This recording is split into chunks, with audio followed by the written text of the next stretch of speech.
لوگ اب حادثوں پر بیٹھ کر کے چرچا کرتے ہیں، حادثہ ہونے سے پہلے جو فکر ہونی چاہیے وہ مفقود ہے۔ گھر جلنے کے بعد پھر میٹنگ کرنے کا مطلب کیا ہے؟ اس سے سیفٹی کے لیے پہلے سے انتظامات ہوں تو اس کو لائق و فائق اور دانش مندی سمجھا جائے گا۔ آج کے وہی حالات ہیں میرے عزیزوں۔ آپ کو پتہ ہے کچھ قومیں ایسی ہیں جو فیوچر پلاننگ کے لیے 100 سال کے بعد کا سوچتی ہیں، جبکہ یہ اسلام کا حصہ تھا۔ نبی کونین صلی اللہ علیہ وسلم نے 1400 سال بعد ہونے والی چیزوں کی پیشین گوئی فرمائی کہ نہیں فرمائی؟ اللہ کے نبی صلی اللہ علیہ وسلم نے 1000 سال بعد پیدا ہونے والی چیزوں کو پہلے سے بتایا تھا کہ نہیں؟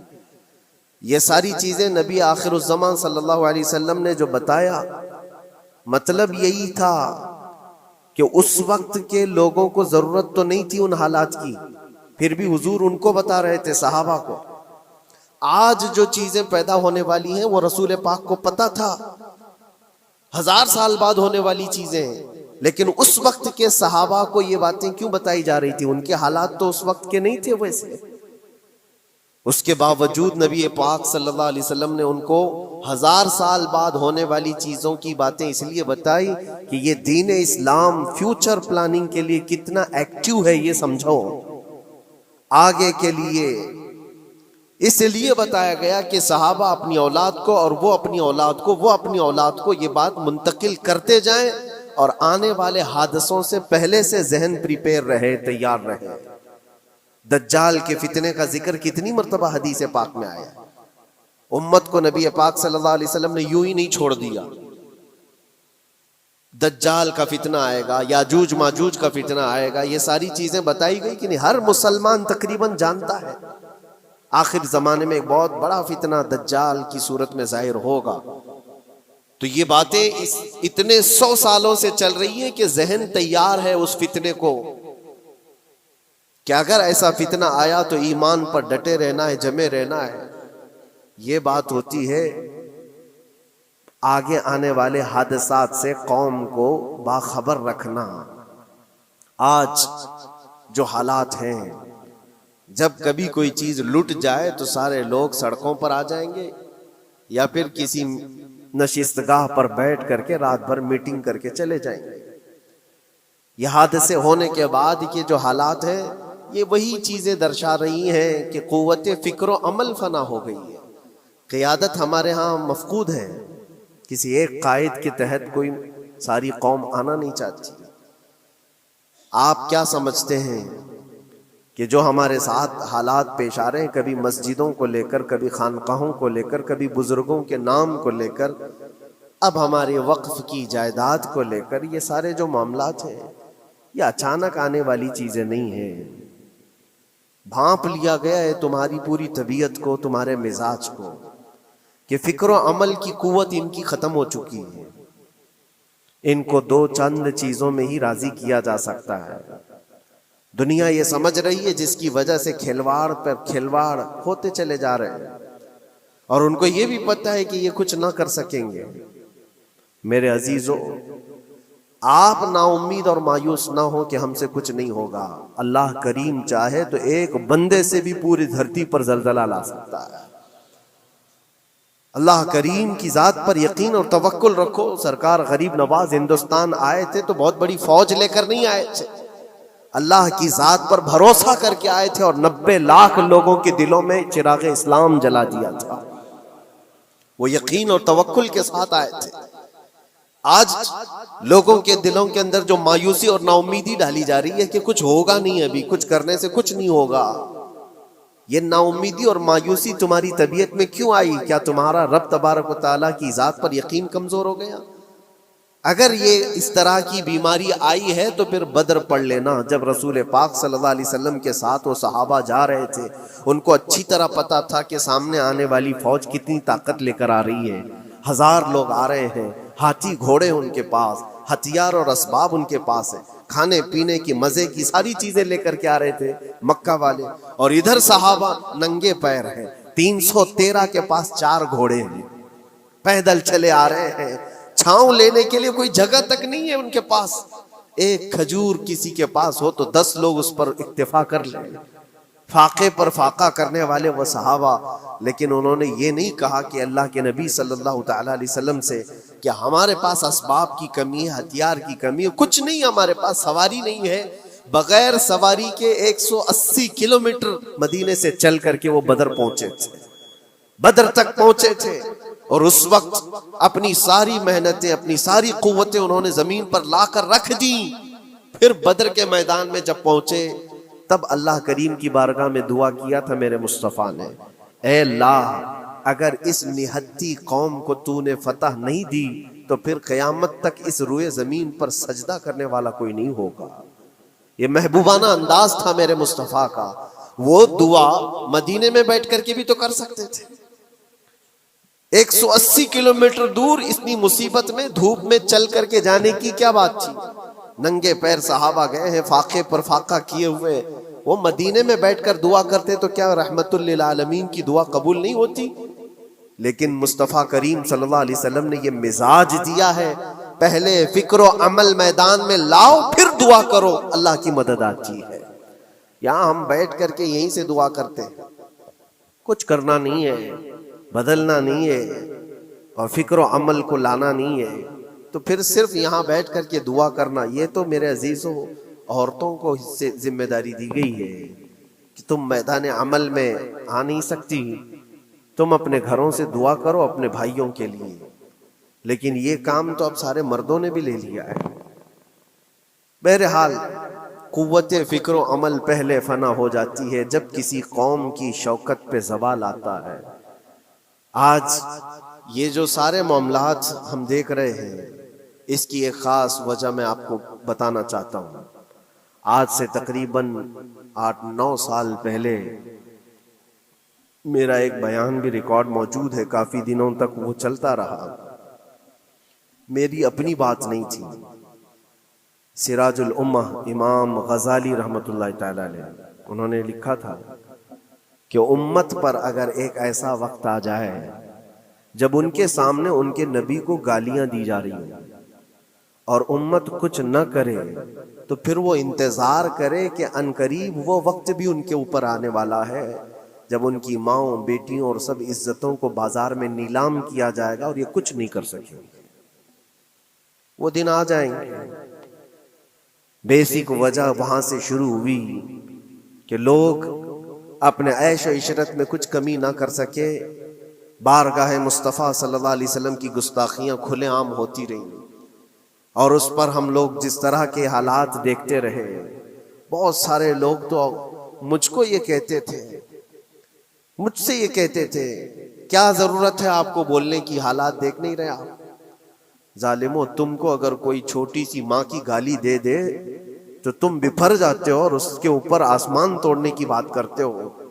اور ہم اپنے نبی پاک صلی اللہ علیہ وسلم سے کروڑوں ماؤں سے زیادہ محبت کرتے ہیں.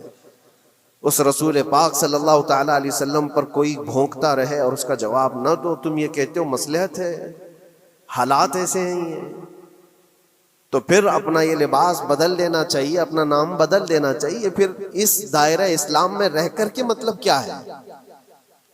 اسی لیے اقبال نے 100 سال پہلے ایک مزاج دیا تھا, ایمان ہے کیا چیز, اسلام ہے کیا چیز. تم کیا سمجھتے ہو داڑھی ٹوپی اور جبے کبے کا نام اسلام ہے؟ اسلام کیا ہے؟ اقبال نے کہا تھا کہ بارگاہ مصطفیٰ صلی اللہ تعالی علیہ وسلم کے قدموں تک اپنے آپ کو پہنچا دو, یہی دین ہے, یہی دین ہے. گر بہو نہ رسیدی تمام ابو لہبیست, اور اگر تم وہاں تک نہیں پہنچ سکے تو زندگی ابو لہب کی طرح ہے.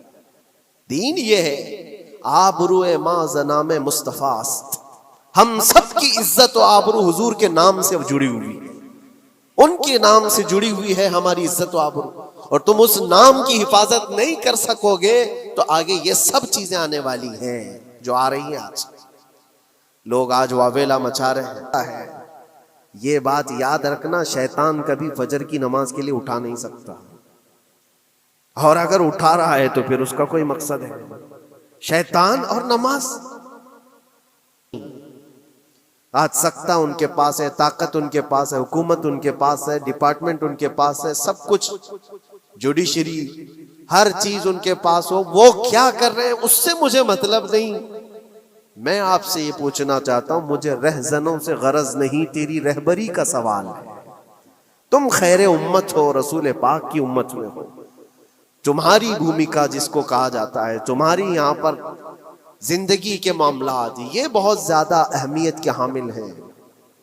تم کیسے بن سکتے ہو آج؟ اسی لیے قرآن پاک کی آیت میں نے شروع میں تلاوت کی۔ رب ذوالجلال فرماتا ہے ان اللہ لا یغیر ما بقوم حتی یغیروا ما بانفسہم، بے شک اللہ تعالیٰ اس وقت تک کسی قوم کی حالت نہیں بدلتا جب تک وہ قوم خود اپنی حالت بدلنے کی کوشش نہیں کرتی۔ جب تک اپنی حالت بدلنا نہیں چاہتے اس وقت تک اللہ تبارک و تعالیٰ نہیں بدلے گا۔ وَإِذَا أَرَادَ اللَّهُ بِقَوْمٍ سُوءًا فَلَا مَرَدَّ لَهُ، اور اللہ تعالیٰ کا یہ جلال بھرا ارشاد تو سنو، یہ 13ویں پارے کی سورہ رعد کی آیت ہے۔ اللہ کریم فرماتا ہے اور جب اللہ کسی قوم کے ساتھ سختی کا معاملہ کرنا چاہے، پکڑ کرنا چاہے، تو پھر کوئی طاقت اس کو ٹال نہیں سکے گی۔ رب تبارک و تعالیٰ جب کسی قوم پر عذاب لانا چاہے تو کوئی اس کو ٹال نہیں سکے گا۔ تو بدلو، اسی لیے اکثر یہ کہا جاتا، میں تو اپنی تقریروں میں جو چند مجھے چیزیں یاد رہتی ہیں وہ عرض کیے دیتا ہوں، باقی مجھے شعر و شاعری زیادہ یاد نہیں رہتی، لیکن جو دل پہ لگتی ہیں باتیں وہ ذہن میں محفوظ ہو جاتی ہیں۔ کسی شاعر نے کہا تھا، جگہ جگہ کے تھک چکے ہیں تمہیں یہ ہنگامے، نشاط لذت خواب گراں بدل ڈالو۔ کیا مطلب ہے؟ روز ایک ایک ہنگامہ ہوتا ہے، تم کو جگا رہا ہے، اٹھ جا اے مسلمان، اٹھ جا، نشاط لذت خواب گراں بدل ڈالو، لمبی نیند سونے کی جو عادت پڑی ہوئی ہے اس مزے کو بدل ڈالو، غلط روی سے منازل کا بعد بڑھتا ہے، مسافروں رویش کارواں بدل ڈالو۔ شاعر نے کہا ہے ادھر ادھر کی لے میں چلتے رہو گے تو منزل لمبی ہو جائے گی۔ جس راستے پر تمہیں چلنا ہے اگر بار بار ادھر ادھر مڑتے رہو گے، غلط روی اس کو کہتے ہیں، غلط چلنے سے منازل کا بعد بڑھتا ہے، منزل لمبی ہو جاتی ہے، جہاں پہنچنا تھا وہ پہنچ ہی نہیں پاؤ گے۔ اسی لیے شاعر کہتا ہے مسافروں رویش کارواں بدل ڈالو، قافلے کے چلنے کا جو طریقہ ہے اس کو بدل لو تم۔ یہ پوری کی پوری بات ہم پر فٹ ہوتی ہے، چلنے کا انداز بدل ڈالو اے نوجوانوں۔ جہاں کسی کے گھر میں آگ لگی وہ دھواں اٹھ رہا ہو، اور اگر کوئی نوجوان اندر بیٹھ کر کے یہ کہتا ہو کہ یہ ساون کا موسم ہے یا پھر یہ ابر رحمت ہے، تو اس کی سوچ پر ہم کیا کہیں؟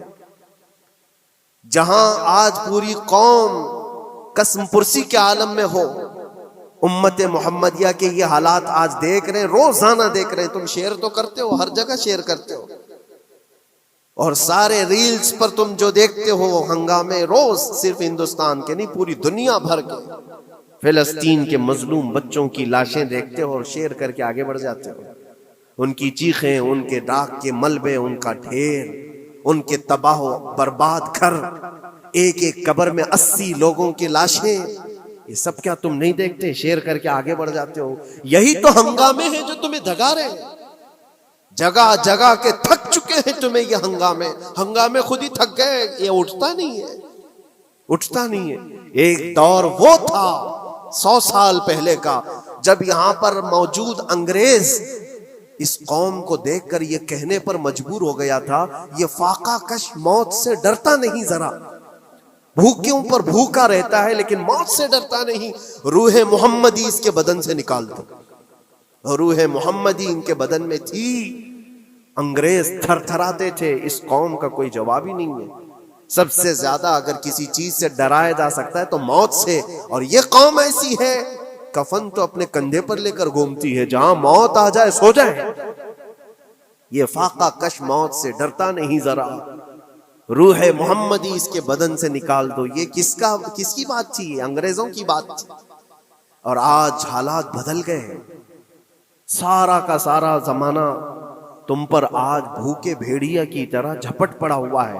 اور ان حالات میں آپ سے سوال کرتا ہوں، ایک طرف تیز آندھیاں چل رہی ہیں، ایک طرف گھر کے اندر آگ لگی ہوئی، ایک طرف بھوک اور پیاس کی شدت ستا رہی ہو، ایک طرف تمہارے بھائی بہنوں کی بیماریاں ستا رہی ہو، جب اتنے سارے معاملات ہو تو اے نوجوانوں بتاؤ تم کیا کرو گے؟ اس وقت رات بھر بیٹھ کر گیم کھیلو گے؟ کیا یہ گیم کھیلنے کا وقت ہے؟ اس نوجوان پر کیا یہ افسوس نہیں ہوتا کہ اس کے پوری امت کے حالات ایسے ہیں کہ بچوں کی چیخیں نکل رہی ہیں اور اس کو پب جی سے فرصت نہیں ہے، ریل بنانے سے فرصت نہیں ہے، یہ مجرے کرتا ہوا گھوم رہا ہے۔ مسجدیں ویران کیوں ہیں؟ خالی کیوں ہیں؟ تم نے مسجدوں کو ویران رکھا تو مسجدیں تباہ ہونے شروع ہو گئیں، دوسروں کی نظر ہونے لگ گئیں اور اس پر لوگوں کی غلط نظریں پڑنے لگ گئیں۔ آ جاؤ اے مسلمانوں، میرے مصطفیٰ کریم صلی اللہ تعالی علیہ وسلم کی ہدایات پر ایک بات چیلنج کے ساتھ کہتا ہوں، تمہارا نام اگر نبی پاک صلی اللہ علیہ وسلم کے نام سے جڑا ہے تو یہ چیلنج کے ساتھ میں کہتا ہوں، اس رہتی دنیا میں تمہیں پوری طاقتیں مل کر وہ عزت نہیں دے سکتی جو میرے مصطفیٰ کے قدموں کی وابستگی دے گی۔ کوئی تمہیں عزت نہیں دے سکتا، تمہیں وہیں آنا پڑے گا، اسی پوائنٹ پر آنا پڑے گا جہاں پہنچ کر کے خالد بن ولید نے عزت پائی تھی، اسی نقطے پر آ کر جمع ہو جاؤ جہاں عمر پہنچے تھے تو فاروق اعظم بن گئے تھے، اسی نقطے پر آ جاؤ جہاں علی پہنچے تھے تو حیدر کرار بنے تھے۔ ہر ایک کو عزت اسی بارگاہ سے ملی ہے، اور جو کچھ بھی معاملات ہو رہے ہیں اس کی ایک وجہ یہی ہے، ناموس رسالت پر تم نے ہلکے پن کا اظہار کیا تو پھر ہمارے سارے مسئلے داؤ پہ لگ جائیں گے، سارے مسئلے۔ یہ تو وقف ہے، ابھی دیکھو آگے کل تمہاری اذانیں نشانے پر ہیں، تمہاری جماعت کی نمازیں نشانے پر ہیں، تمہاری مسجدیں بھی نشانے پر ہیں کہ تم اپنے گھروں پر بھی جمعہ پڑھ سکتے ہو، چھتوں پر بھی نمازیں پڑھ سکتے ہو۔ یہ سب معاملات آئیں گے، برقع، حجاب، ٹوپی، داڑھی ویسے ہی چل چکے ہیں مسئلے، ہر چیز نشانے پر ہے۔ ارے تمہارے کھانے بھی نشانے پر ہیں، تم کیا کھاؤ گے، کیا بچاؤ گے، یہ بھی نشانے پر ہے۔ یہ سارے مسائل صرف اسی بنیاد پر ہے، قوت فکر و عمل پہلے فنا ہوتی ہے جب کسی قوم کی شوکت پہ زوال آتا ہے۔ اور یہ ایک بات یہ بھی میں بتا دوں، اقبال نے سچ کہا تھا، ان کے جو ہم غلام تھے خلق کے پیشوا رہے، ان سے پھرے جہاں پھرا پھر آئی کمی وقار۔ جو کچھ بھی ہوا ہے ہماری عزت و وقار میں کمی کا مسئلہ ان سے پھر جانے کی وجہ سے، نبی پاک سے تم دور ہوئے، یہ عزتوں اور وقاروں میں کمی ہے۔ عجیب سی بات نہیں ہے، یہ دوغلا پن نہیں ہے۔ میں ان نوجوانوں سے پوچھتا ہوں، نبی پاک صلی اللہ علیہ وسلم سے سچی محبت کا اظہار کرتے ہو، حضور سے اپنی جان سے زیادہ محبت کی بات کرتے ہو، لیکن جب ان کے اخلاق کی بات کی جائے تو تمہیں اخلاق ان کے پسند نہیں ہے، حضور پاک کا چہرہ نہیں پسند ہے، حضور پاک کے لباس تمہیں نہیں پسند ہے، تو پھر کون سی محبت کی بات کرتے ہو؟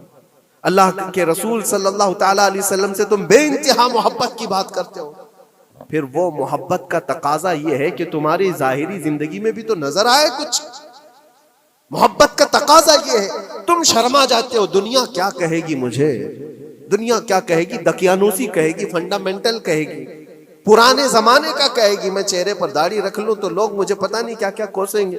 تم نے دنیا کے لیے اپنے آپ کو بدل لیا، یہ نہیں سوچا کہ یہ وہی دنیا ہے جو 4 دن کے بعد میری دوستی کو لات مارے گی اور 4 دن کے بعد مجھے قبر میں رکھ کر کے منو مٹی پر دبا دے گی، اور مجھے جانا تو ہے، پھر قبر میں منہ دکھانا ہے تو اسی مصطفیٰ کو دکھانا۔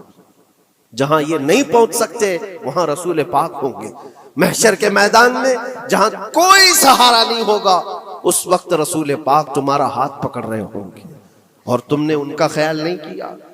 آ جاؤ اسی نقطے پر، اسی پوائنٹ پر جہاں ہماری کامیابی مضمر ہے۔ میں صرف اور صرف اپنے بیانوں میں یہی چیز عرض کرنا چاہتا ہوں، صرف اتنا چاہتا ہوں اے نوجوانوں، جس کے نام سے تم آباد ہو اس نام کے ساتھ صحیح معنوں میں جڑ جاؤ، کیونکہ قرآن کا وعدہ ہے وَلَا تَهِنُوا وَلَا تَحْزَنُوا وَأَنْتُمُ الْأَعْلَوْنَ إِن كُنتُم مُؤْمِنِينَ۔ گھبراؤ مت، پریشان مت ہو، تم سب سے زیادہ بلند رہو گے۔ اگر اللہ نے فرمایا ہے تو یہ 100% حق ہے، اللہ نے فرمایا ہے تم سب سے زیادہ بلند رہو گے، لیکن آگے رب فرماتا ہے ان کنتم مؤمنین، اگر تم سچے ایمان والے ہو جاؤ۔ اور ایمان کس کو کہتے ہیں؟ لا یؤمن احدکم حتی اکون احب الیہ من والدہ وولدہ والناس اجمعین۔ میرے آقا فرماتے ہیں ایمان اس وقت تک کمپلیٹ نہیں ہوگا جب تک تم اپنے ماں باپ اولاد اور ساری دنیا سے زیادہ مجھ سے محبت نہ کرو۔ یہ ہے، اور اخیر میں یہی کہوں گا، ہر مسئلے کا حل، سارے تمام ایشوز کا خلاصہ، علاج ایک ہی چیز میں ہے کہ محمد سے وفا ہے۔ تو ہم تیرے ہیں، یہ جہاں چیز ہے کیا؟ لوح و قلم تیرے ہیں۔ لوگ انتظار میں ہیں، بہت سارے لوگ یہ پوچھتے بھی ہیں ہمیں کیا کرنا چاہیے، ہمیں کیا کرنا چاہیے؟ ظلم پہ ظلم ہوتا جا رہا ہے۔ ظالم اپنے انجام پر ضرور پہنچیں گے، کیونکہ قرآن میں اللہ کا وعدہ ہے وَسَيَعْلَمُ الَّذِينَ ظَلَمُوا أَيَّ مُنْقَلَبٍ يَنْقَلِبُونَ۔ ان قریب ظالم یہ دیکھ لے گا کہ اللہ اس کو کس پلٹی پر پلٹائے گا، کس کھائی میں گرائے گا، اسے اندازہ بھی نہیں ہوگا، اس کے بنے ہوئے جالوں میں وہ خود پھنسے گا۔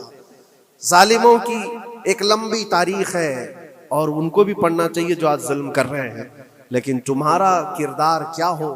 اس سلسلے میں جو ہمارے بچے یا نوجوان سوال کرتے ہیں کیا کرنا چاہیے، پہلے سب سے پہلی چیز میں یہ کہتا ہوں، جتنا کھو چکے، جتنی جا چکے، اور جو اب برباد ہوا ہے، اس چیز پر منتھن کرنا، اس چیز پر بیٹھ کر میٹنگ کرنا، اس سے پہلے میں چاہتا ہوں کہ آگے ہونے والے نقصانات سے پہلے اپنے آپ کو بدل لو۔ آگے جو بڑے حادثات آنے والے ہیں، آگے جو بڑی آندھیاں آنے والی ہیں، اس سے پہلے اپنے دروازے ٹھیک کر لو، اپنی زندگیاں سدھار لو۔ جو ہو گیا ابھی، یہ نقصان تو بہت بڑا نقصان ہے امت کا، جو کچھ بھی ہوا ہے، مسجدیں، معبدیں، خانقاہیں، مزارات، اولیاء کی ذات، بزرگوں کے نام، قرآن، اسلام، دین، یہ ساری چیزوں پر جو حملے ہوئے، لیکن آگے چل کر کے تمہارے وجود پر سوال ہوگا، تمہاری نسلوں پر سوال ہوگا، تمہارے علم دین پر سوال، تمہاری محراب پر، تمہارے ممبر پر۔ کل کو دیکھنا یہ آزادی بھی ختم کر لی جائے گی، ممبر سے کوئی کھلے عام بول بھی نہیں سکے گا۔